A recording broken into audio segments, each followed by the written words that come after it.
Hello friends, स्वागत है आपका एक बार फिर से आपके लीगल चैनल कानूनी सोच में। दोस्तों, कल मैंने एक बहुत इंपॉर्टेंट वीडियो डाला था। डीवी एक्ट पर वो जजमेंट था। काफ़ी सारे लोगों ने उसे देखा, हो सकता है बहुत से लोगों ने ना देखा हो, तो आप वो कल का वीडियो कानूनी सोच पर जरूर देख लें। काफ़ी इंपॉर्टेंट वीडियो था। दोस्तों, बहुत सारे बैड टैक्टिक्स कोर्ट के अंदर चलती हैं। इन्हीं में से कुछ बैड टैक्टिक्स पर मैं आज प्रकाश डालूंगा। ये कुछ टैक्टिक्स ऐसी होती हैं जिससे किसी पक्षकार को नुकसान हो सकता है। ये पूरे तरीके से गलत है, लेकिन चूंकि समाज में चल रहा है तो हम सबको पता होना चाहिए। ऐसा हमारे कुछ मामलों में हुआ है, उसी का एग्जाम्पल लेकर के मैं आपको ये चीजें बताने वाला हूं। दोस्तों, उससे पहले एक सूचना आपको देना चाहूंगा कि आज का लाइव प्रोग्राम सोच पर प्रहार पर शाम को 5 बजे होगा। तो आप लोग पहुंच जाइएगा अपने अपने क्वेश्चंस लेकर। जो भी आपकी जनरल क्वेरी हो आप वहां पूछ सकते हैं। और काफी सारे लोगों का प्रश्न था, सर हमारे जो प्रश्न है वो तो खो जाते हैं, मिल ही नहीं पाते। तो उसके लिए जिन लोगों को नहीं पता उन्हें मैं बता रहा हूँ कि YouTube पर कुछ ऑप्शंस होते हैं अपनी जो चैट है उसको प्रायोरिटी देने के, जैसे कि सुपर चैट्स होता है। इसके अलावा स्टिकर्स होते हैं, सुपर स्टिकर उन्हें कहते हैं, लाइव के दौरान नीचे आते हैं, उनका आप यूज कर सकते हैं।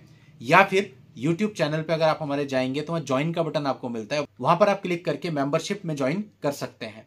उससे क्या होता है, यूट्यूब आपको एक बैच दे देता है और जब कभी भी लाइव में आप क्वेश्चन पूछेंगे तो आपका क्वेश्चन सबसे ऊपर बैच के साथ रिफ्लेक्ट होगा और कुछ समय तक वहां पर रहेगा। तो उससे क्या होता है, आपका क्वेश्चन खोएगा नहीं, क्योंकि उस समय पे बहुत सारे लोग होते हैं, आते रहते हैं जाते रहते हैं, तो चैट्स बहुत ज्यादा होती हैं, तो सभी का तो रिप्लाई दिया ही नहीं जा सकता। हम कोशिश करते हैं मैक्सिमम रिप्लाई देने की, लेकिन फिर भी काफी सारे ऐसे होते हैं जो स्किप हो जाते हैं, क्योंकि चैट ऐसे लगातार चलती रहती है, आपने देखा भी होगा लाइव में।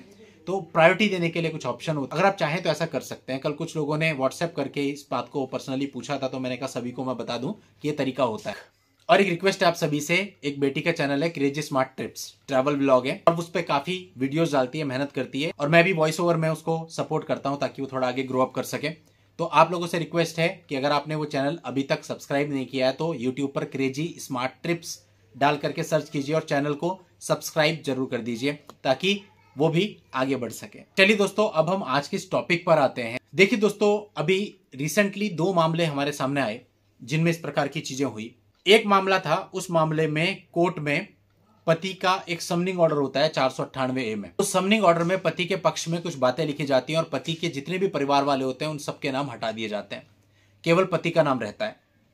और जब पति जाता है कोर्ट में, अपनी फाइल को ऑब्जर्व करता है तो देखता है कि उसमें से समनिंग ऑर्डर के कुछ पेपर्स जिसमें उसके फेवर की चीजें थी वो है ही नहीं।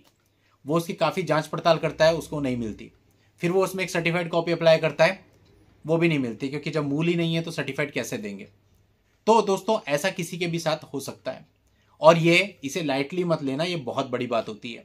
अगर आप में से किसी के साथ ऐसा हो जाए किसी भी मामले में, तो सबसे पहले आपको एक सर्टिफाइड अप्लाई कर देनी है। उसके बाद आपको सेम कोर्ट में एक एप्लीकेशन लगा देनी है कि ये पेपर मिसिंग है और इसकी जांच कराई जाए। एक एप्लीकेशन आपको ऊपर chief justice of high court को भी जरूर मेल कर देनी है। ये सब चीजें जरूर कर लेना। और दोस्तों, कुछ मामलों में ऐसा होता है कि जो अपोजिट पार्टी होती है वो आप पर इसका इल्जाम लगाने लगती है बाद में। तो अगर आप ऐसा तुरंत कर देते हैं, एक तो आप उस इल्जाम से बचेंगे कि आपने खुद ही जो है कोर्ट को सूचित किया, वो करने वाले आप नहीं हो सकते। सेकेंडली, अगर वो सामने वाली पार्टी ने किया है और जांच में पाया जाता है तो सामने वाली पार्टी को आफत हो जाएगी, और अगर उसमें कोई सरकारी व्यक्ति इन्वॉल्व है, फिर चाहे वो कोई भी हो, तो उस पर भी गाज गिरेगी। तो इसलिए ये बहुत इंपॉर्टेंट पहलू हो जाता है। अब दोस्तों, कई बार होता है कि लोग बहुत तेज होते हैं, चतुर होते हैं। एक मर्डर केस में 302 IPC का केस था। वहां पर मृतक के जो बयान होते हैं वो बहुत इंपॉर्टेंट होते हैं, जो उसने डेथ से पहले दिए हैं। उसने उसमें एक्यूज का नाम कई बार वो बोल देता है। तो जो एक्यूज पर्सन थे वो बहुत तेज थे। उन्होंने क्या किया, साठ गांठ करके फाइल एक दिन ली और फाइल लेकर के उसमें से किसी तरह से मृतक के बयान ही निकाल दिए। अब आप सोचो, ये केस पूरे तरीके से जीरो हो गया। क्यों?